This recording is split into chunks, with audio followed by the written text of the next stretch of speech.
Hello friends, welcome back to R5 math. तो friends, हम लोग बीएससी पार्ट 2 का सिलेबस मैथ पढ़ रहे हैं। उसमें हम लोग डिफरेंशियल इक्वेशन बुक पढ़ रहे हैं। इसका चैप्टर 2 हम लोग स्टार्ट किए हुए हैं। क्या है? Equation of the first order and first degree.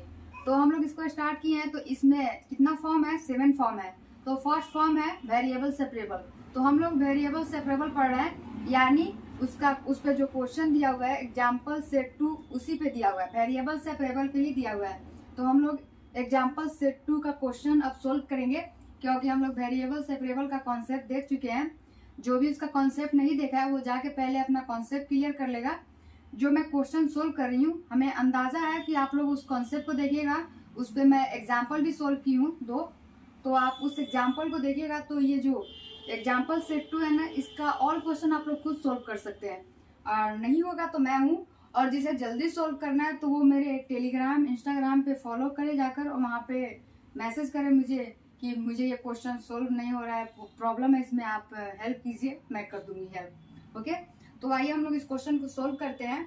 तो जो भी मेरे चैनल पर न्यू है, प्लीज़ मेरे चैनल को सब्सक्राइब कीजिए और अपने फ्रेंड लोग के पास शेयर कीजिए।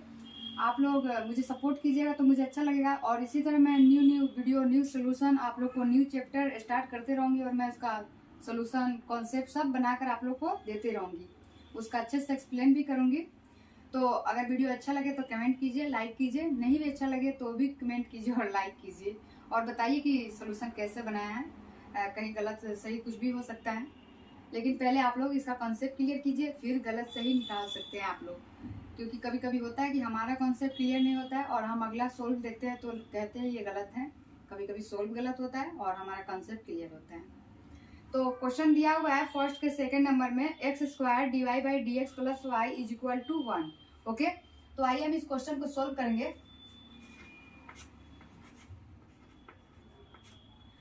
तो देखिए, ये जो एक्स स्क्वायर दिया हुआ है हियर, एक्स स्क्वायर, ये d y upon d x, ये जो इज इक्वल टू, ओके, और यहाँ पे मैं 1 लिख दी। अब यहाँ पे प्लस वाई जो है ये इधर आएगा तो क्या होगा? माइनस में हो जाएगा। प्लस है तो उधर जाएगा तो माइनस में हो जाएगा। ओके, अब देखिए यहाँ पर हम लोग लिखेंगे ऐसे, x square d y is equal to, और यहाँ पे 1 माइनस वाई, और ये बाटा में डी एक्स है, इसके बाटा में है तो ये जाके इससे मल्टीप्लाई कर देगा। तो यहाँ पे हम लोग इंटू में क्या लिखेंगे? D x.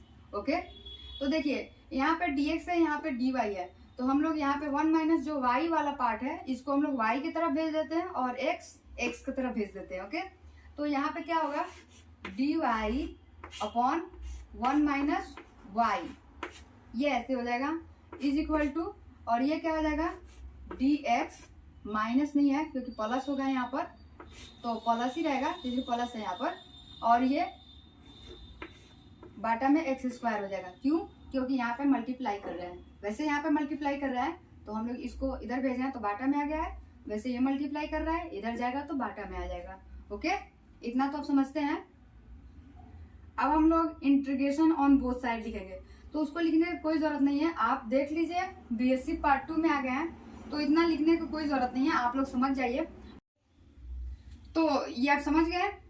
अब देखिए हम लोग यहाँ पे इंटीग्रेशन ऑन बोथ साइड नहीं लिखेंगे, उसको हम लोग निगलेक्ट कर देंगे, क्योंकि अब आप लोग बीएससी पार्ट 2 में आ गए हैं, तो इंटीग्रेशन ऑन बोथ साइड लिखना जरूरी नहीं है। आप चाहे तो अपने कॉपी में लिख सकते हैं, क्योंकि मेरा बोर्ड उतना बड़ा नहीं है, क्वेश्चन बड़ा है लेकिन बोर्ड उतना बड़ा नहीं है, तो हम इंटीग्रेशन ऑन बोथ साइड को निगलेक्ट कर देंगे। आप लोग अपने कॉपी में लिख लीजिएगा, और हम लोग इस पे इंटीग्रेशन लगाएंगे, यानी इंटीग्रेशन करेंगे इसका। तो dy by 1 minus y is equal to इसका dx अपॉन एक्स स्क्वायर। समझ में आया?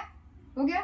तो अगर मुझे इंटीग्रेशन इसका करना होगा तो मैं इसका इंटीग्रेशन डायरेक्ट कर दूंगी, तो डायरेक्ट इसका इंटीग्रेशन होगा log 1 माइनस वाई, और यहाँ माइनस हो जाएगा। ठीक है, यहाँ क्या होगा? माइनस हो जाएगा। उसी तरह यहाँ पर इज इक्वल टू, और इसका इंटीग्रेशन करेंगे 1 बाई एक्स स्क्वायर का, तो क्या होता है? इसका इंटीग्रेशन तो आप लोगों को करने आता है, आप लोग 12th क्लास में खूब इसका इंटीग्रेशन किए होंगे, बहुत सारा आया होगा। तो इसका क्या होगा? 1 माइनस -1/x, और यहाँ पे -k हम ले लेते हैं कांस्टेंट, मतलब माइनस में ले लेते हैं। आपकी मर्जी, आप प्लस में ले या माइनस में ले, क्योंकि ये कांस्टेंट है तो हम लोग इंटीग्रेशन डिफरेंशिएशन में कुछ भी ले लेते हैं कांस्टेंट के तौर पे। तो -k ले ली। अब मैं ये माइनस को क्या करूंगी, कॉमन करूंगी और इस माइनस से कटा दूंगी। ये माइनस कैसे आया तो मैं आपको बता देना चाहती हूँ। देखिए ये जो y है ना, y के साथ अगर प्लस होता है यहाँ पर तो यहाँ पे प्लस होगा। अगर y के साथ जो ये 1 2 3 के साथ माइनस हो प्लस हो, उससे कोई फर्क नहीं पड़ता है। हमारा इसके जगह पे क्या होना चाहिए, प्लस होगा तो प्लस, माइनस होगा तो माइनस। हमको y x जो भी ABCD जो दिया रहेगा ना, हमको उसका देखना है और उसका साइन देखना है। तो लॉग जब हम लोग ये डिफरेंशिएशन करते हैं, जो लॉग में आता है, तो जो x के साथ जो भी साइन होता है वो लॉग के साथ लगता है। तो यहाँ y के साथ माइनस है तो क्या है, माइनस होगा, ठीक है ना। चलिए तो ये माइनस माइनस हम लोग कट कर देंगे इसका। तो देखिए यहाँ पे क्या आ जाएगा, log 1 - y is equal to, इसका माइनस कॉमन करके कट कर दिया है तो 1 क्या हो जाएगा, x प्लस k। ओके, लेकिन आप लोग को ये समझ में नहीं आया तो मैं उसे भी नहीं छोड़ूंगी, मैं उसे समझा देती हूँ, आपको समझ में आ जाएगा। अभी देखिए मैं आपको बताती हूँ, हम लोग इंटीग्रेशन ऐसे करते हैं, ठीक है ना। तो देखिए यहाँ पे इस लाइन को देखिए, इस लाइन को आप देखिए, ध्यान से देखिए, इस लाइन को हम लोग इंटीग्रेशन करेंगे। हम लोग यहाँ पे करेंगे लेट क्या होगा, z इज इक्वल टू, हम लोग इसको मान लेंगे 1 - y। क्या है, 1 - y, बाटा के जो नीचे है हम लोग उसको मानेंगे। ओके, 1 - y है, हो गया। अब हम लोग इसका डिफरेंशिएशन करेंगे, तो डिफरेंशिएशन विथ रिस्पेक्ट टू किसमें करेंगे, y है तो y में करेंगे। तो अब इसका क्या हो जाएगा, dz/dy, और इसका हम लोग डिफरेंशिएशन करेंगे तो क्या आ जाएगा, 1 - y का जब हम लोग डिफरेंशिएशन करेंगे और y से, तो देखिए इसका डिफरेंशिएशन ऐसे होगा, d1/dy माइनस dy/dy। ओके, इसका डिफरेंशिएशन हो गया। तो यहाँ पे क्या आएगा, ये 1 का डिफरेंशिएशन करते हैं तो हमारा 0 आता है, यहाँ पे dz होगा, dz/dy, ठीक है ना। और ये माइनस है, माइनस होगा, और ये y का डिफरेंशिएशन y में करेंगे या x का डिफरेंशिएशन x में करते हैं तो उसका क्या होता है, 1 आता है। तो यहाँ पे 1 आ गया। ओके, यानी हमारा ये dz इज इक्वल टू क्या आया, -1 आ गया ना। और अपॉन में यहाँ पे dy लिख देते हैं, अपॉन में है। अब हम लोग क्या करेंगे, इतना तो हो गया, हम लोग यहाँ पे इस dz इसको लिख देंगे। ओके, और ये dy को इससे जाकर मल्टीप्लाई करा देंगे इस 1 से, तो यहाँ dy हो गया। अब आप कहिएगा मैम इसका माइनस कहाँ चला गया, तो ये जो माइनस है ना यहाँ पे, मैं इसको ये माइनस हम dz के साथ भेज देंगे, ठीक है ना। तो ये हो गया। अब देखिए यहाँ पे एक छोटा सा और हो गया ना, इसको हम लोग यहाँ पे छोटा देखेंगे, छोटा सा, ठीक है ना। तो देखिए यहाँ पे ये दिख रहा है आपको कुछ, इस लाइन को देखिए, इसे छोड़ दीजिए, बस इतना देखिए, इतना।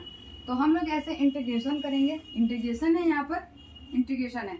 ओके, मैं यहाँ आ जाती हूँ। ओके, इंटीग्रेशन है, और चलिए रहने दीजिए, मैं यही रहती हूँ। इंटीग्रेशन है और यह बाटा, यहाँ पे मैं बाटा करूंगी, ठीक है ना। बाटा में z is equal to 1 - y माने हैं, 1 - y बाटा के नीचे है ना, इस बाटा के नीचे है 1 - y, यहाँ पे z इज इक्वल टू माने हैं तो बाटा के नीचे z हम कर देंगे। जैसे आप लोग ये इंटीग्रेशन किए हुए हैं, और dy दिख रहा है, dy, तो dy इज इक्वल टू क्या आपको दिख रहा है, -dz। तो -dz दिख रहा है तो मैं माइनस बाहर कर दूंगी और ऊपर में क्या लिख दूंगी, dz। समझ में आया, dy कहाँ है, बाटा के ऊपर है, दिख रहा है ना, बाटा के ऊपर है dy। और ये 1 - y को z क्यों लिखे हैं, क्योंकि यहाँ पे हम लोग उसको माने हैं। और dy की जगह पे हम लोग क्या लिखेंगे, माइनस, यहाँ पे z लिखेंगे। तो हम ये माइनस को ये कर देते हैं, हटा देते हैं और इस माइनस को बाहर भेज देते हैं। ओके, तो हम लोग डिफरेंशिएशन जानते हैं। तो ये 1/x मतलब 1/x की जगह पे 1/z है गया है, जो भी हो y जो भी हो, तो इसका क्या होगा, log z।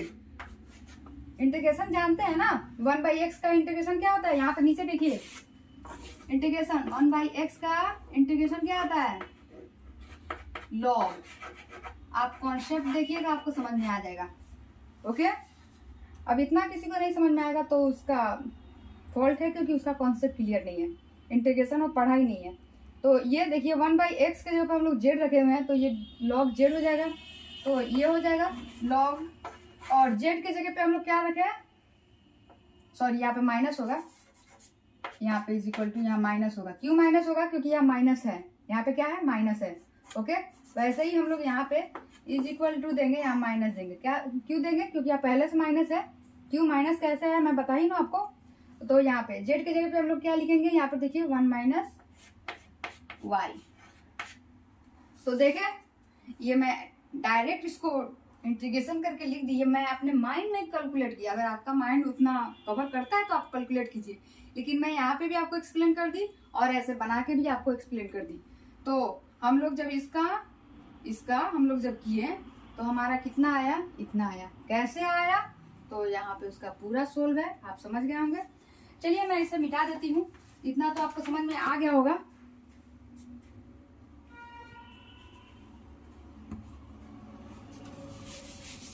अब मैं इसे मिटा देती हूँ। अब एक और आपको डिफरेंशिएशन में थोड़ा दिक्कत हो रहा होगा, तो वो भी मैं आपको इंटीग्रेशन में बता देती हूँ।